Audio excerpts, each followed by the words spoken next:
Welcome to JHC. I'm CJ, and today we're going to be discussing 3 ways that companies trick you into doing more work for free. Today I'm going to be talking about something that a lot of people experience but don't always recognize right away.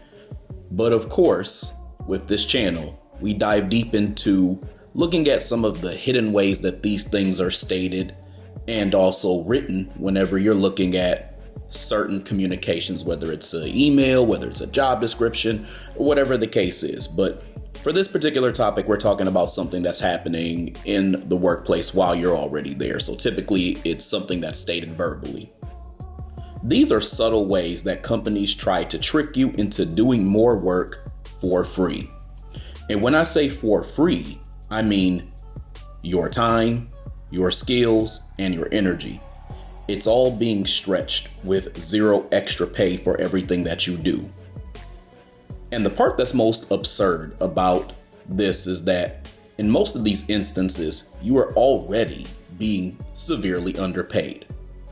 First way that companies trick you into doing more work for free is by giving you the opportunity for growth lie.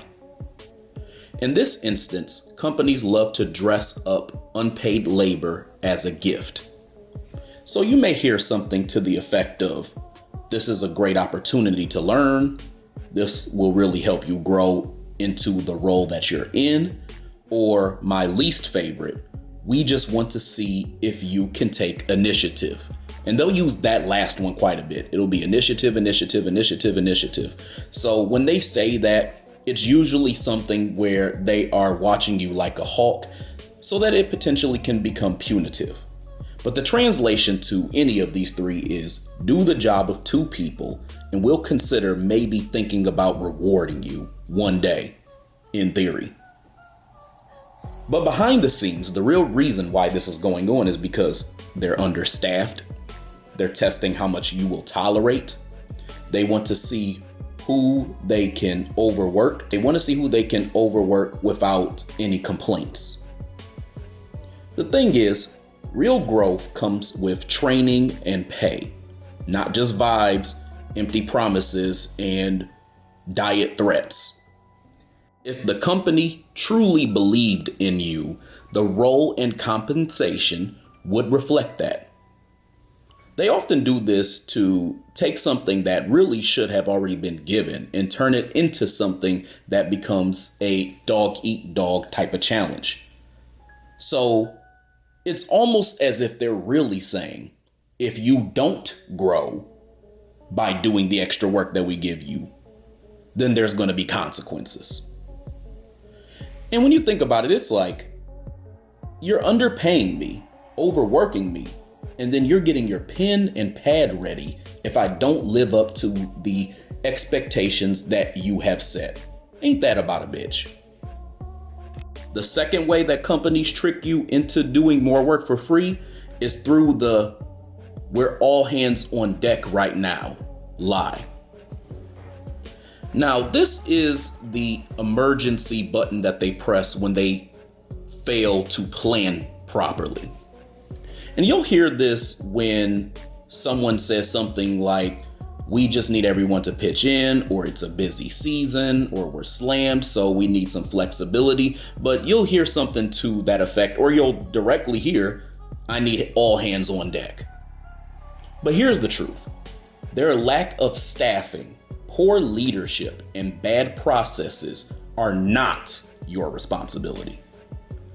All hands on deck turns into you're going to be staying up. You're going to be staying late to complete this project.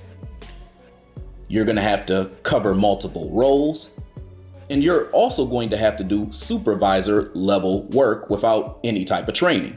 And guess what? Once you comply, they expect it every single time and they'll keep asking you to do it. Companies love using chaos to normalize exploitation. And the thing is, I had a manager who used to do this quite often. She would tell our team all hands on deck directly when it was time to turn in a project. And usually it would be a thing where I already did my part and then someone else or all the other teammates were slacking on their parts. And in some cases, even she herself would be requesting us to do last minute things frantically. And the thing about it is, I have to sit back and scratch my head when she's doing this and trying to almost act like we're just here to put out fires, because she's making double the salary that just about anybody there was making. So I'm looking at that and I'm like, you want me to put everything down to do two people's jobs when you're basically making my salary twice? Okay.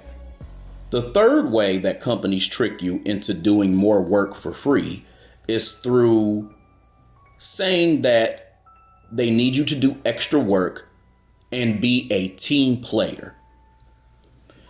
Now, this one is probably the most psychological of the three. They attach morality to overworking. So they'll say things such as, we really appreciate team players, or we need people who will go above and beyond. Or they'll even try to guilt trip you and they'll say something like, don't you care about our mission? And the thing is, when you push back, they will try to make you feel guilty about it. But here's the twist. Being a team player should never mean sacrificing your own well-being or doing unpaid labor. Healthy teams have clear roles, fair workloads, clear boundaries, or respected boundaries at least, and pay that matches expectations. Companies know the average worker does not want to seem difficult, so they weaponize the desire to be helpful against them. The thing is, the team player label itself is toxic, and I've gotten that quite a bit in my career. If you get hit with the team player jargon, they're trying to find a way to disregard any boundaries that you most likely have set.